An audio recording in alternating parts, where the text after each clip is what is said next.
সুনামগঞ্জ জেলার তাহিরপুরের মেঘালয় পাহাড়ের পাদদেশে দৃষ্টিনন্দন মাঠে রঙ্গাছড়া স্পোর্টিং ক্লাবের আয়োজনে গত রবিবার বিকাল ৩টায় ফুটবল টুর্নামেন্টের ফাইনাল খেলা অনুষ্ঠিত হয়েছে।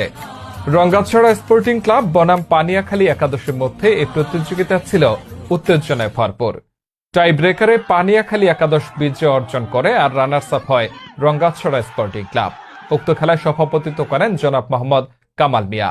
আমি একটা কথা বলতে চাই স্পষ্ট করে, আমরা এখানে বিনোদন করতে আসছি, যেন বিনোদন করতে যাইয়া কোনো ঝগড়া বিবাদ, কোনো ফয়সাদ, কোনো পক্ষপাতিত্ব না হয়, এদিকে আমরা দৃষ্টি রাখবো।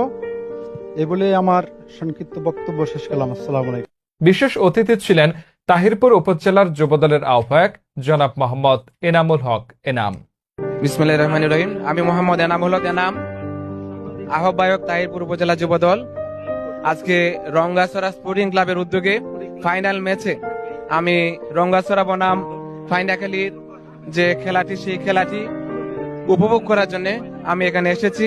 আমি খেলাটি যতটুকু দেখেছি আমি খুবই আনন্দিত, এবং আজকের যারা এই খেলাটি আয়োজন করেছে রঙ্গাছড়া স্পোর্টিং ক্লাব এবং স্পোর্টিং ক্লাবের সভাপতি ছোট ভাই সোহেল আহমেদ, সে সুন্দর একটি খেলার আয়োজন করেছে। এখানে হাজার হাজার দর্শক অংশগ্রহণ করেছে। আমি আশা করছি প্রত্যেক দর্শকেই একটু আনন্দ পাচ্ছে এবং